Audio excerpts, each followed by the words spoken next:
Here to give us some background about why we are taking action today is Naia Tenerowicz from the Springfield Climate Justice Coalition.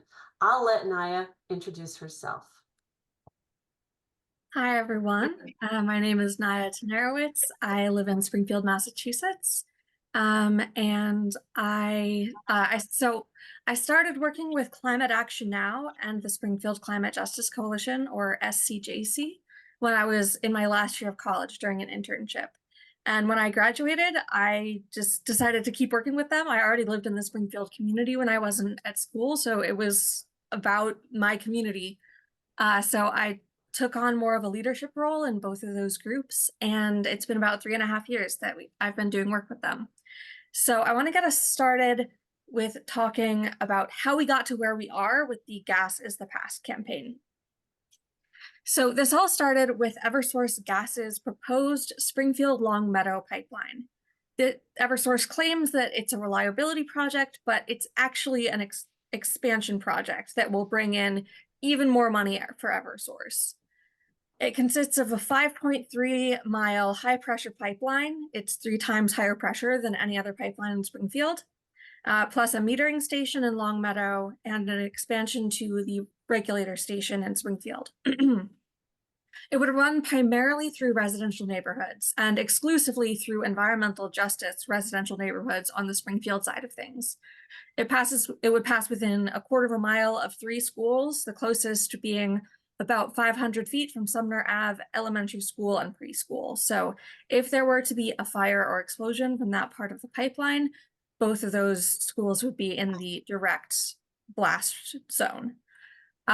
So both the Springfield and Longmeadow communities have been fighting this from the start. We're fighting it because we're trying to protect our communities. It would be unhealthy and dangerous, increasing air pollution, as well as increasing the risk of fires and explosions. It would be climate changing. Methane, the component of natural gas, is 86 times more climate changing than carbon dioxide over a 20-year period. It would cost Massachusetts Eversource ratepayers over $65 million to build, and would continue to raise gas bills as a stranded asset as the energy transition proceeds. Massachusetts law grants them an annual return on the cost of new pipes in the ground, and they don't even have to pay the cost of putting those pipes in to begin with. We pay it. So it is just a financial gain for them to build new pipeline, and they don't particularly care if it is actually going to be harmful to the community that they want to site it in. And we're also fighting it because it's unnecessary. This would be a backup pipeline, which Eversource claims would increase Springfield's energy reliability by eliminating a single point of failure for Springfield's gas supply, except that it wouldn't.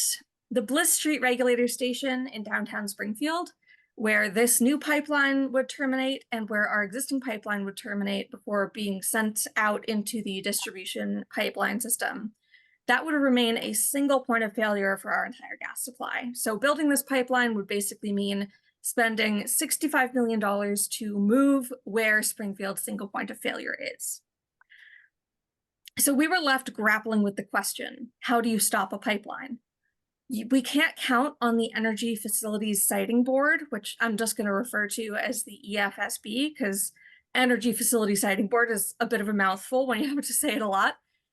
We can't count on them doing the right thing and denying this project its permits. There is no precedent for the EFSB ever denying a project on environmental justice grounds, so we are not counting on them. So we had to get creative and find another way. And we came up with the idea of campaigning for a statewide halt to all gas system expansions, which would also help the state reach our Climate Roadmap Act's emissions reduction goals. So we started a campaign for Governor Healy to use an executive order, but we ended up sparking a legislative campaign to do the same thing. And that became a mass forward priority bill, and we now believe that it's our best chance to make this happen. So it grew from this small local effort to something that is so much bigger and could make changes on a much bigger scale. So our bill needs to stop 2 types of gas system expansions that we're seeing in Massachusetts. One is expansions to existing gas systems in gas utilities territories. So that's like the Springfield pipeline.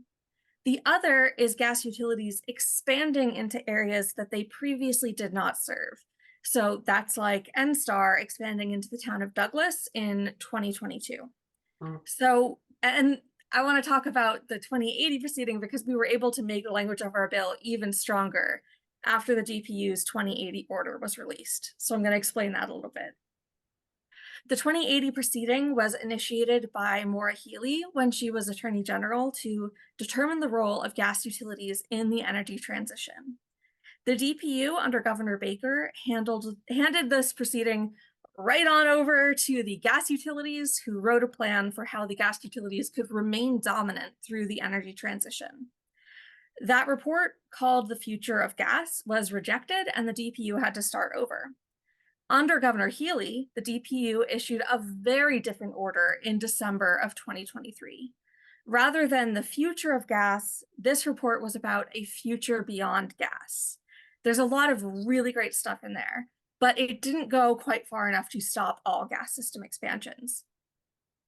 When the 2080 order came out, we were all encouraged. However, we saw that in the report, they say they can only discourage further expansion of the gas distribution system, and that legislative action may be required for the department to truly implement plans to get us to the Commonwealth's net zero targets. But the good news is that we already had a bill to take that legislative action. So we actually used this as a chance to strengthen the language of our bill. So here's what the bill actually does. It prohibits the EFSB from approving or granting certificates to new gas facilities. It prohibits the EFSB from approving or granting certificates for expansions to existing gas facilities unless necessary for public safety. So these two sections would stop projects like the Eversource pipeline. It removes the DPU's power to approve expansion beyond towns named in the gas utilities agreements of association or charter, so basically what they're allowed to do and where they're allowed to operate. And it prohibits expansion into towns without gas services by prohibiting them from digging up the streets of such towns to build gas utilities. So those second two sections would stop projects like NSTAR's expansion into Douglas from being able to move forward. I want to clarify what part of the gas system this bill would apply to, because there's various initiatives addressing different parts of the system. So it would not address the area in the red box. That's the transmission system. So it's things like the Tennessee gas pipeline or the Algonquin pipeline. Those are the big interstate pipelines that bring gas into this whole region, and they're regulated by the federal government. It also isn't focused on the blue box, which is the distribution system. That's usually pipes that are so low pressure that the Energy Facility Siting Board doesn't have anything to do with them. They don't have to give them permits. Those could be restricted under the Future of Clean Heat bill, but that's not what our bill is focused on. The green circle is individual hookups to the gas system. So that's, homes and businesses connecting into the gas system, which could be impacted if Zero Carbon Mass's 10-town pilot for banning gas hookups is expanded to more than 10 towns. But again, not in our bill's purview.